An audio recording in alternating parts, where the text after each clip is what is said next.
नमस्कार और इस चर्चा में आपका स्वागत है। आज हमारे पास ना एक दिलचस्प स्रोत है जो जुलाई 2025 के लिए कुछ संभावित टॉप स्टॉक पिक्स का विश्लेषण कर रहा है। तो हमारा इरादा क्या है? हम समझना चाहते हैं कि इन चुने हुए स्टॉक्स के पीछे तर्क क्या दिया गया है और अगले महीने यानी जुलाई 2025 में कौन से फैक्टर्स शायद इनके प्रदर्शन को ड्राइव कर सकते हैं।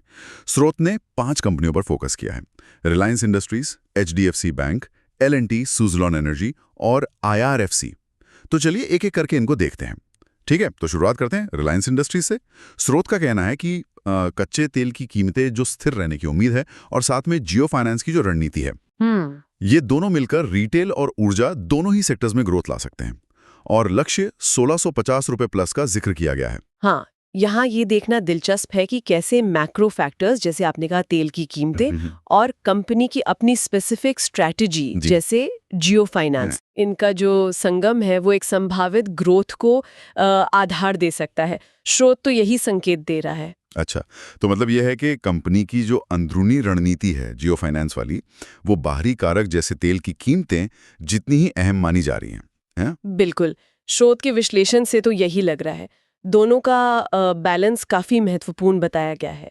चलिए अब आगे बढ़ते हैं बैंकिंग की तरफ। हाँ, अगला नाम HDFC बैंक है। यहाँ स्रोत ये बता रहा है कि ब्याज दरों में जो कटौती की उम्मीद है शायद, और साथ ही डिजिटल लेनदेन में जो लगातार बढ़ोतरी हो रही है, जी हाँ, इससे पूरे बैंकिंग सेक्टर को फायदा मिल सकता है। और HDFC बैंक के लिए लक्ष्य दिया है 1850 रुपए प्लस का। सही है। और अगर हम इसे थोड़ा बड़े पिक्चर में देखें तो ये ब्याज दरों और बैंकिंग स्टॉक्स का जो रिश्ता है वो तो खैर काफी अहम होता ही है। हाँ, वो तो है। दरें अगर नरम होती हैं तो अक्सर बैंकों के NIMs यानी नेट इंटरेस्ट मार्जिन के लिए अच्छा माना जाता है, और डिजिटल ट्रांजैक्शंस का बढ़ना तो वो तो एक लॉन्ग टर्म पॉजिटिव ट्रेंड है इस सेक्टर के लिए। ठीक है। अब आते हैं L&T पर। स्रोत के मुताबिक जुलाई में सरकारी और खासकर डिफेंस सेक्टर से नए ऑर्डर्स मिलना काफ़ी महत्वपूर्ण हो सकता है। इसमें मध्य पूर्व से मिलने वाले ऑर्डर्स भी शामिल हैं, ऐसा कहा गया है। अच्छा। लक्ष्य 4200 रुपए प्लस बताया गया है। तो ये विश्लेषण इस बात पर जोर दे रहा है कि इंफ्रास्ट्रक्चर और डिफेंस पर जो सरकार का फोकस बढ़ रहा है, वो कंपनी के लिए कितना क्रिटिकल है। हाँ, इसका सीधा असर कंपनी की ऑर्डर बुक पर और भविष्य की कमाई पर दिख सकता है। और ये जो मध्य पूर्व वाली बात है, वो इंटरनेशनल बिजनेस और डाइवर्सिफिकेशन को भी दिखाता है। सही कहा। इंफ्रा और डिफेंस के बाद अब रिन्यूएबल एनर्जी की बात करते हैं। अगला नाम है सुज़लॉन एनर्जी। इसे रिन्यूएबल सेक्टर में जो नई सरकारी सब्सिडी या पॉलिसी सपोर्ट की बातें चल रही हैं, उसके चलते एक संभावित स्मॉल कैप स्टार के तौर पर देखा जा रहा है। लक्ष्य 70 रुपए प्लस का जिक्र है। हाँ, ये तो सीधा सीधा ग्रीन एनर्जी की तरफ जो रुझान बढ़ रहा है और सरकारी नीतियों का जो असर होता है उसको दिखाता है। बिल्कुल। अक्सर हमने देखा है कि सब्सिडी या अनुकूल नीतियां इस सेक्टर की कंपनियों के लिए एक बड़ा ट्रिगर साबित होती हैं। तो स्रोत का मानना है कि सुज़लॉन शायद इस स्थिति का फायदा उठाने के लिए वेल पोजिशन्ड हो सकती है।